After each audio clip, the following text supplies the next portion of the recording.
Bonjour à tous, on commence cette revue de presse par le Manchester Evening News qui forcément fanfaronne avec la victoire de Manchester City sur le FC Barcelone hier soir, 3-1.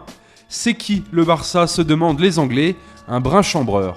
Et la défaite passe visiblement mal du côté espagnol puisque Lionel Messi, après le match, dans le couloir menant au vestiaire, se serait emporté. Selon les médias espagnols, la Pulga se serait fait insulter par plusieurs joueurs anglais et aurait répondu à l'un d'eux « Idiot, va, montre ton visage, viens ici, ne te cache pas ». Son compatriote argentin Sergio Agüero serait intervenu pour calmer les esprits, mais le mal était fait, Messi était en colère. La star du Barça est même revenue vers le vestiaire de Manchester pour demander des explications aux Anglais.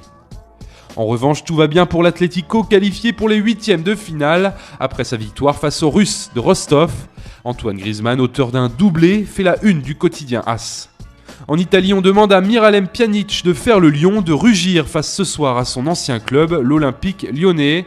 Mais l'Inter fait également l'actualité. Les Milanais viennent de limoger leur entraîneur Franck de Boer et cherchent son remplaçant.